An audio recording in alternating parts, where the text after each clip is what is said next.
ثم أعوذ بالله من الشيطان الرجيم. بسم الله الرحمن الرحيم. الحمد لله رب العالمين وصلى الله على محمد وآله الطاهرين. اللهم صل على بارہواں سبق قراءت حفص. قراءتوں میں جو سب سے معتبر اور سب سے مشہور و معروف قراءت ہے وہ ہے حفص کی قراءت. قبل اس کے کہ یہ حفص کی قراءت کی وضاحت کریں، اس کو بیان کریں، اس سے پہلے قراءت کے قابل قبول ہونے کے معیار کیا ہیں اس کو ذکر کریں گے. وہ کون سی قراءت ہے کہ جس کو صحیح قراءت اور قابل قبول قراءت کہا جائے گا. آسان لفظوں میں قراءت کے صحیح ہونے کا معیار اور میزان کیا ہے؟ کوئی پیمانہ ہے، کوئی کسوٹی ہے جس پر قراءت کے صحیح ہونے اور قابل قبول ہونے کی بات کہی جائے. معیار کیا ہے قراءت کے صحیح ہونے کا؟ ٹھیک، نظام کیا ہے، پیمانہ کیا ہے؟ کیونکہ کسی بھی قراءت کے قابل قبول ہونے کا سب سے اہم معیار یہ ہے کہ وہ قراءت قرآن کی قراءتوں سے قطع نظر عام مسلمانوں کے درمیان رائج قراءت سے ہم آہنگ ہو.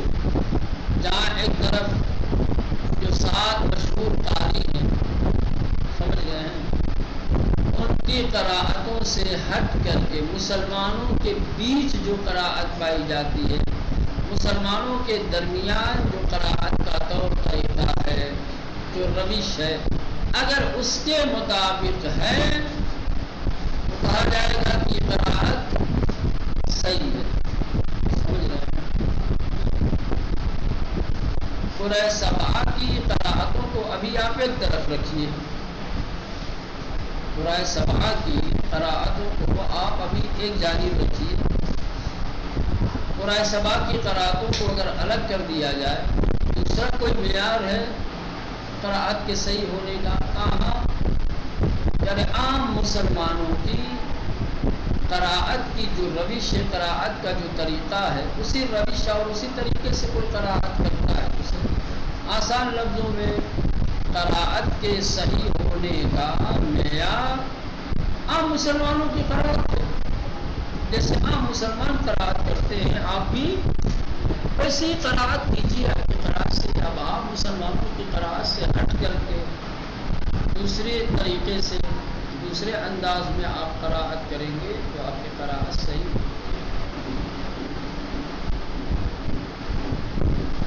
اب یہاں سے کہہ رہے ہیں کہ قرآن مجید 2 طریقوں سے ہم تک پہنچا ہے. قرآن کے پہنچنے کے 2 راستے تھے ہمارے پاس. یہ قراءت کہتے ہیں، یہ جو قراءت قرآن ہم تک پہنچی ہے، یہ قراءت قرآن 2 طریقے سے ہم تک پہنچی ہے. امت مسلمہ کے ذریعے سے. امت مسلمہ نے قرآن مجید کو سینہ بسینہ اپنے آباء و اجداد سے پورا دیانتداری اور امانت داری سے قرآن کو اپنے ماقبل والوں سے حاصل کرتے رہے اور اپنے آباد والوں کو دیتے رہے، ان تک پہنچاتے رہے.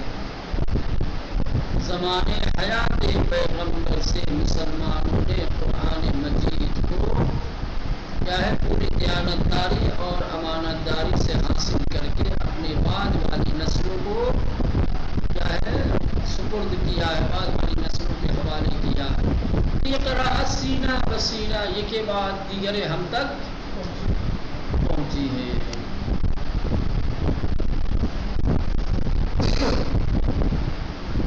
مثلا آج ہم اگر قراءت سیکھتے ہیں قرآن کی، تو جیسی قراءت ہم آج سیکھیں گے، بعد والی نسل کو ویسی تعلیم دے کے جائیں گے، ویسی ہی سکھا کر کے جائیں گے. پھر وہ جیسی سیکھیں گے،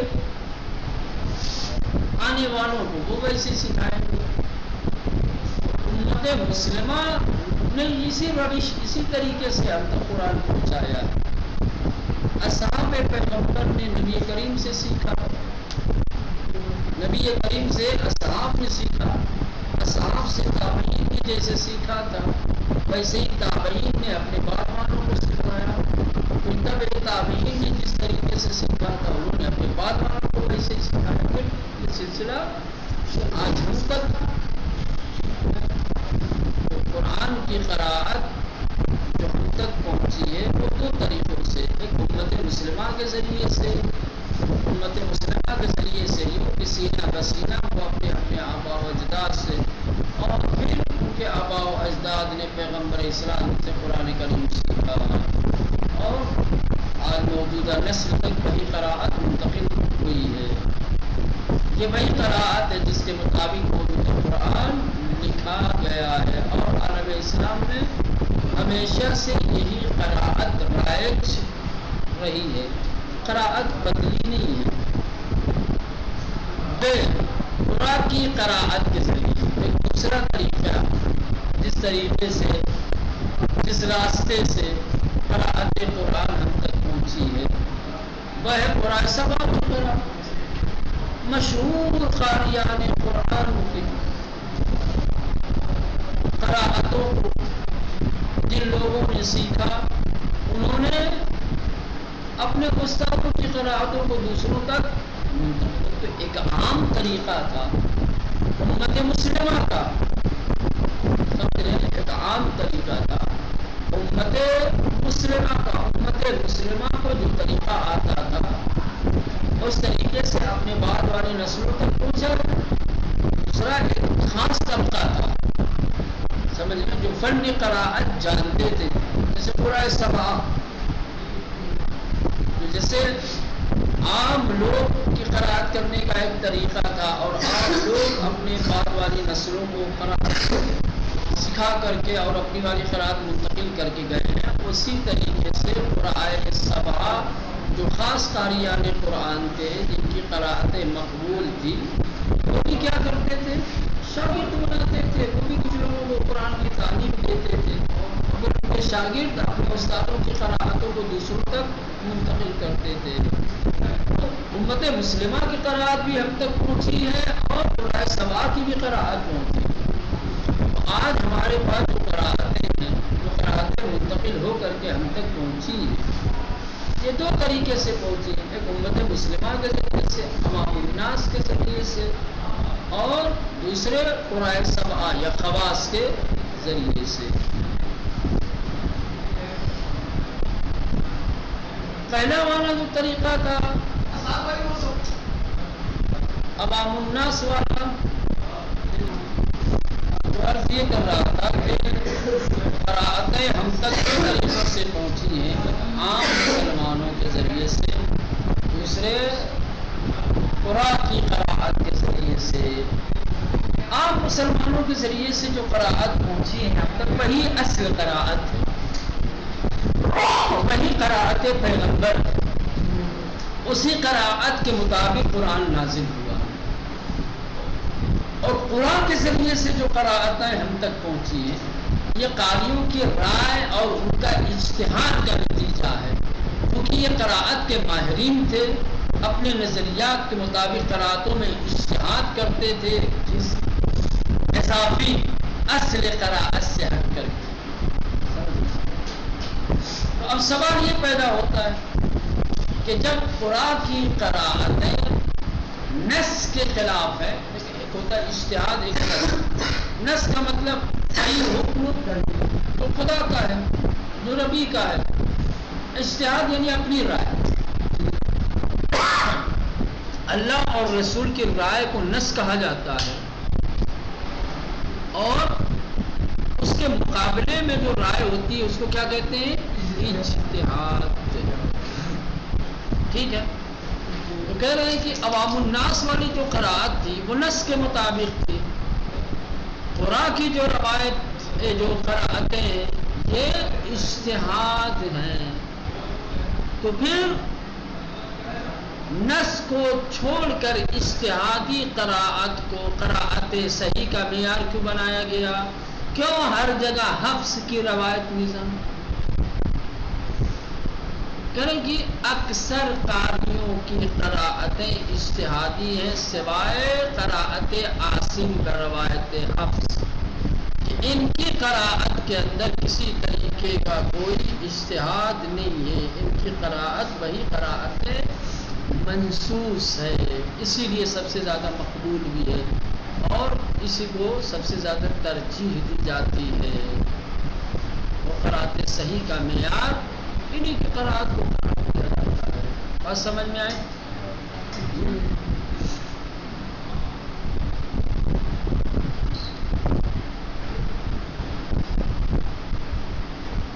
دوسری اور جو قراءتیں ہیں وہ قراءتیں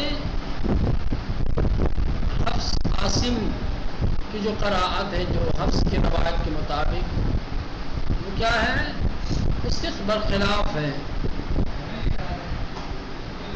عاصم کی جو قراءت ہے اس کی قراءت کا سلسلہ حضرت علی علیہ السلام سے گزرتا ہوا رسول اسلام تک پہنچتا ہے۔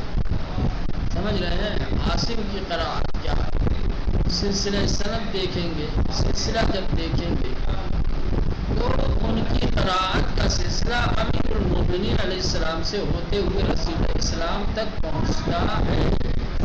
اسی وجہ سے ان کی قراءت منصوص ہے اور ان کی قراءت کا سلسلہ رسول خدا تک پہنچتا ہے۔ اسی لیے تمام قراءتوں میں آج مسلمان سب سے زیادہ عاصم کی قراءت کو ترجیح دیتے ہیں، معتبر سمجھتے ہیں، اور یہ وہ قراءت ہے جو نسلاً بعد نسل پیغمبر اسلام سے مسلمانوں تک پہنچی، یعنی وہی عاصم کی قراءت۔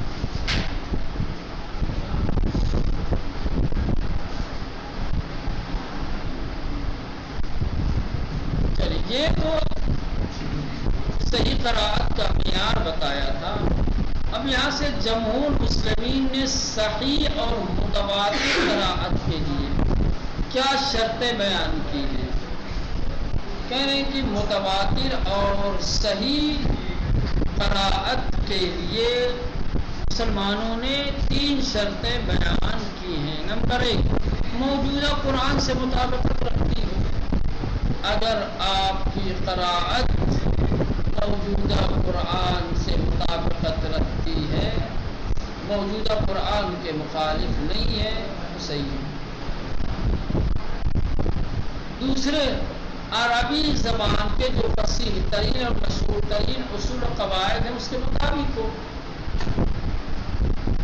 عربی زبان کے جو اصول و ضوابط ہیں، اور وہ بھی کون سے اصول و ضوابط جو فصیح ترین مانے جاتے ہیں، جو مشہور ترین ہے، نہیں ہے کہ شاذ و نادر جو عربی کے قاعدے قانون ہیں اب اس کے مطابق قرائت کرو۔ سمجھ رہے ہیں؟ کیونکہ قاعدے قانون بعض ایسے ہوتے ہیں جو مشہور ہوتے ہیں، کچھ قاعدے قانون ایسے ہوتے ہیں جو غیر مشہور ہوتے ہیں۔ تو اگر آپ غیر مشہور قاعدے قانون کے مطابق قرائت کریں گے تب تھوڑی آپ کی قرائت کو صحیح قرار دیا جائے گا۔ قرائت کے صحیح ہونے کے لیے شرط یہ ہے کہ فصیح ترین اور مشہور ترین عربی کے قاعدے قانون کے مطابق آپ کی قرائت، ٹھیک ہے؟ تو یہ 2 شرط۔ پہلی شرط یہ تھی کہ موجودہ قرآن کے مطابق ہو، موجودہ قرآن سے مطابقت رکھتی ہو۔ دوسری یہ کہ عربی کے جو فصیح ترین اور مشہور ترین قواعد و ضوابط ہے ان قواعد و ضوابط کے مطابق ہو۔ تیسرے یہ کہ عقل و شریعت کے اصول و قوانین سے ہم آہنگ ہو، تو عقل و شریعت کے جو اصول و قوانین ہیں اس سے تال میل رکھتی ہو، اس سے ملتی جلتی ہو۔ ایسا نہ ہو کہ قراءت تمہاری جو عقل و شریعت کے اصول و قوانین سے الگ کر دے۔ جیسے مثال کے طور پہ آپ قرآن کو جو ہے کسی گانے کی دھن میں پڑھنے لگے، کسی مشہور گانے کی لہر میں آپ پڑھنے لگے، یہ تو عقل و شرع کے خلاف ہے۔ اب یہ قرائت کو تھوڑی کہا جائے گا تو قرائت صحیح۔ تو جمہور مسلمین نے قرائت کے صحیح ہونے کی 3 شرطیں بیان کی ہیں۔ جہاں ان تینوں شروط کی پابندی ہوگی، رعایت ہوگی، اس قراءت کو صحیح قراءت قرار دیا جائے گا۔